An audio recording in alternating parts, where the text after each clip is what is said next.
Oke, Assalamualaikum warahmatullahi wabarakatuh. Untuk pertemuan kita yang ketiga ini, kita akan bahas mengenai penerapan biologi molekuler pada proses industri atau nanti di skala industri. Sebelum kita masuk ke lebih jauh tentang bagaimana perannya dan bagaimana nanti aplikasinya, kita harus paham dulu terkait definisinya, ya, ataupun basicnya dulu terkait dengan biologi molekuler. Jadi kalau kita lihat sebenarnya apa itu biologi molekuler, maka biologi molekuler adalah suatu ilmu pengetahuan, ya, yang merupakan multidisiplin dari ilmu apa saja, dari ilmu biokimia, ya, berarti kalau biokimia kan biologi dan kimia, biologi sel, dan genetika. Jadi ada tiga hal ya, multidisiplin dari molekuler. Nah, biologi molekuler mempelajari tentang aktivitas biologi, tidak hanya biologi, tapi juga level molekuler, termasuk di dalamnya ada DNA, RNA, protein, dan biosintesis lainnya. Jadi karena DNA, RNA itu kan masuk ke dalam genetika ya, biologi sel, ya, termasuk dalam selnya. Ada nanti kita belajar protista, eukariotik, ya, sel-sel uniseluler, sel tunggal, dan sel multiseluler. Lalu kita masuk selanjutnya ke rekayasa genetik, karena kan ini berhubungan dengan genetika. Jadi kalau kita lihat, prinsip dasar dari teknologi rekayasa genetik adalah memanipulasi atau melakukan perubahan susunan dari apa yang dirubah asam nukleat. Ya, di mana nanti asam nukleat itu berasal dari DNA di dalam gen atau menyelipkan gen baru ke dalam struktur DNA organisme penerima. Nah, gen yang diselipkan tadi, yang dimasukkan ke dalam gen yang sudah ada, ya, itu organisme penerima dapat berasal dari organisme apa saja. Misalnya, contoh gen dari bakteri bisa diselipkan di kromosom tanaman. Nah, teknologi yang dikenal sebagai teknologi DNA rekombinan atau dengan istilah yang lebih populer disebut dengan rekayasa genetika ini melibatkan upaya perbanyakan gen tertentu di dalam satu sel yang bukan sel alaminya atau sel induknya. Nah, banyak definisi telah diberikan untuk mendeskripsikan pengertian dari teknologi DNA rekombinan. Jadi, rekayasa genetik ini contohnya yang paling gampang sudah pernah saya sebutkan adalah bagaimana menciptakan bibit unggul pada suatu tanaman. Ya. Karena yang boleh ataupun yang bisa dilakukan rekayasa genetik itu kan hanya pada tanaman ataupun mikroskopis ya, bakteri dan seterusnya, virus, alga dan seterusnya. Sedangkan untuk yang makro ya seperti bina hewan ya, hewan di dalam turunannya ada manusia ya, binatang dan seterusnya itu tidak diperbolehkan untuk melakukan rekayasa genetik ya. Sehingga yang lainnya baru bisa ya seperti fungi, kingdom fungi, terus ada tanaman, plantae, terus ada protista dan seterusnya itu masih diperbolehkan atau masih legal dalam melakukan proses rekayasa genetik. Ya, jadi kayak eh, sempat saya jelaskan pada pertemuan pertama itu bagaimana membuat bibit unggul dari misalnya padi ya, mengambil indukannya itu dari dua indukan. Yang pertama adalah satu yang tahan terhadap hama, yang kedua adalah memiliki buah ataupun hasilnya itu saat panen adalah banyak. Sehingga nanti ketika diambil disisipkan ya diambil gennya dari salah satunya dimasukkan ke gen yang tanaman yang baru nanti menghasilkan keunggulan dari kedua induknya. Lalu selanjutnya ada istilah GMO. Apa itu GMO? Genetically Modified Organism. Nah, di dalam GMO ini ya dia adalah suatu product of biotechnology yang dalam teknik kimia ya merupakan salah satu teknik kimia yang mentransfer gen dari satu organisme dan mengcombine, menggabungkan ke dalam genetik organisme yang lain dengan tujuan untuk memproduce individual whose genetic has changed ya, jadi mengubah ya apa tadi sepertinya mengubah dan menghasilkan keunggulan dari kedua induknya. Ini dia ada gen dari luarnya. Jadi menghasilkan generasi ataupun nanti menghasilkan anakan yang baru yang berbeda sekali dengan induknya. Karena dia tadi diambil gen dari A dan diambil gen dari indukan B-nya. Nah, itu istilahnya adalah GMO. Jadi bagaimana mentransfer gen tadi. Lalu selanjutnya adalah Apa itu tujuan dari GMO? Yang pertama adalah eh, memproduksi tanaman ya, yang superior, unggul. Kalau di bidang pertanian itu istilahnya unggul, menghasilkan bibit yang unggul. Kalau di manusia kan juga ada ya, bibit, bobot, bebet. Nah, di tanaman ataupun pertanian juga ada. Istilahnya itu menghasilkan bibit yang unggul, ya, superior.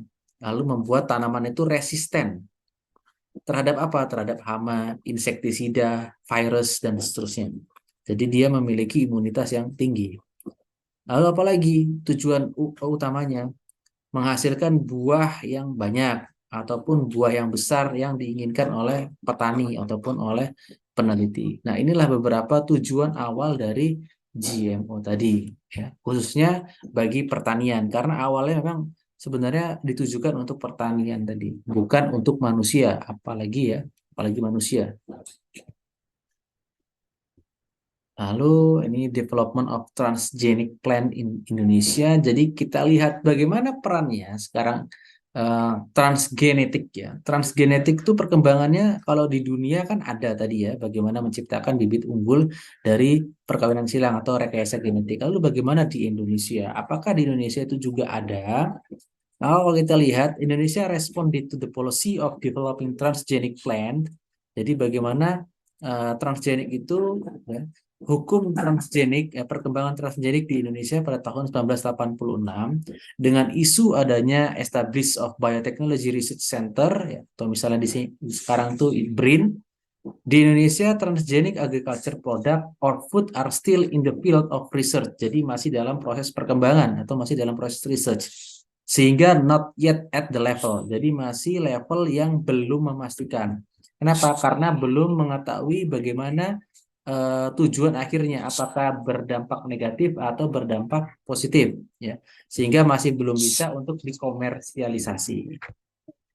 Nah, ini beberapa peta beberapa negara di dunia yang sudah melegalkan transgenik, khususnya bagi tanaman atau buah. Beberapa jenisnya ada corn, jagung, coklat, ya, ataupun padi field dan seterusnya.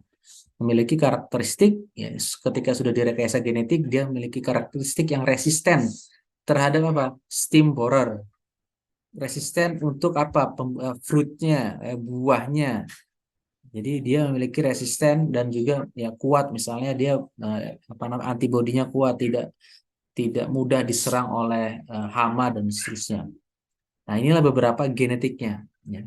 Teknik genetikanya, ya, protase inhibitor 2. Nah, ini istilah kode-kodenya saja, kode-kode genetiknya. Ya. Lalu di sini beberapa institusinya, ya, Balit Bio, Biotek Park, Biotek LIPI, Balit Bio dan seterusnya. Ini adalah beberapa research ya yang di tabel ini adalah beberapa research di Indonesia yang sudah melakukan rekayasa genetik.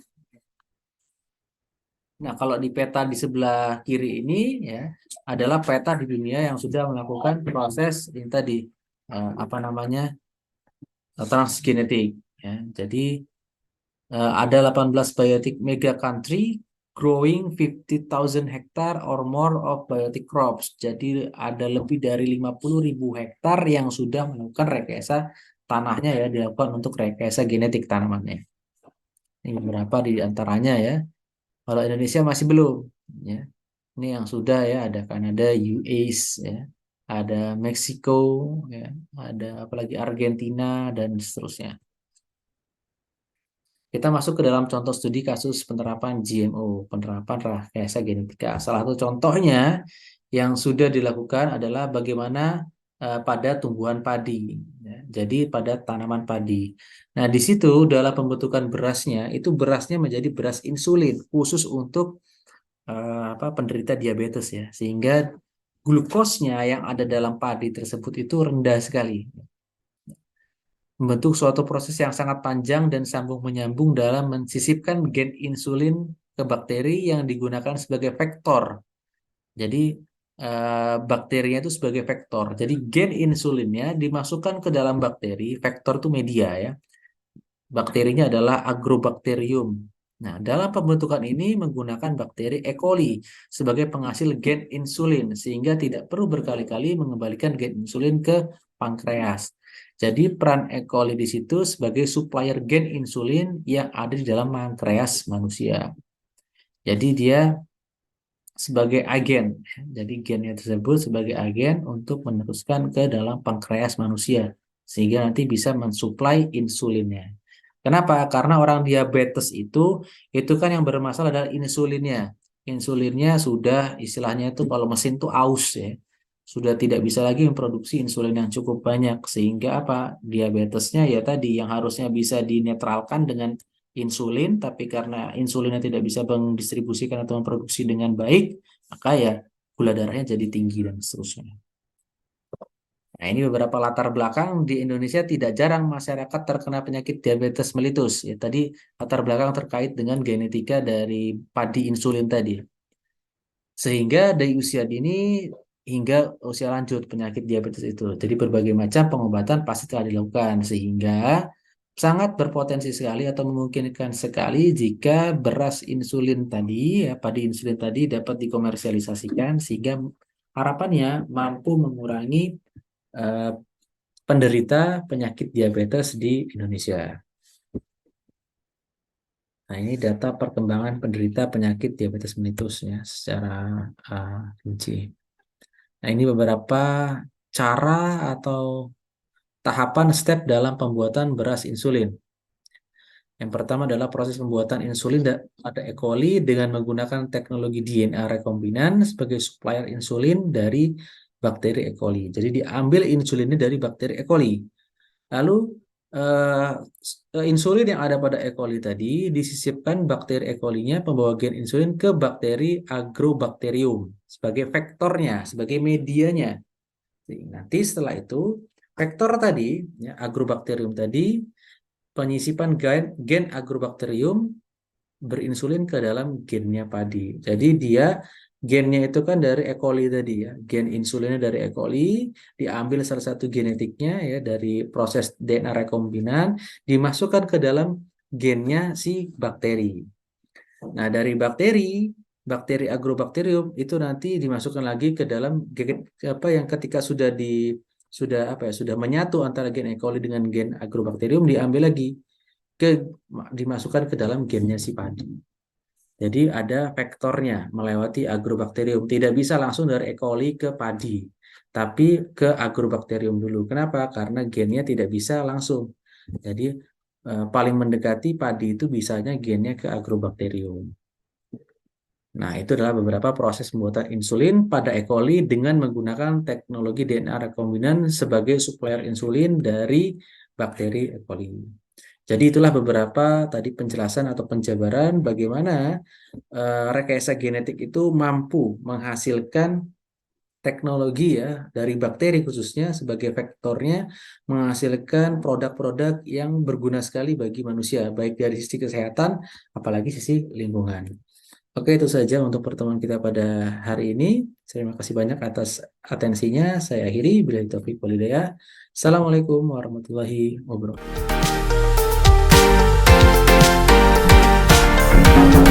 Oke.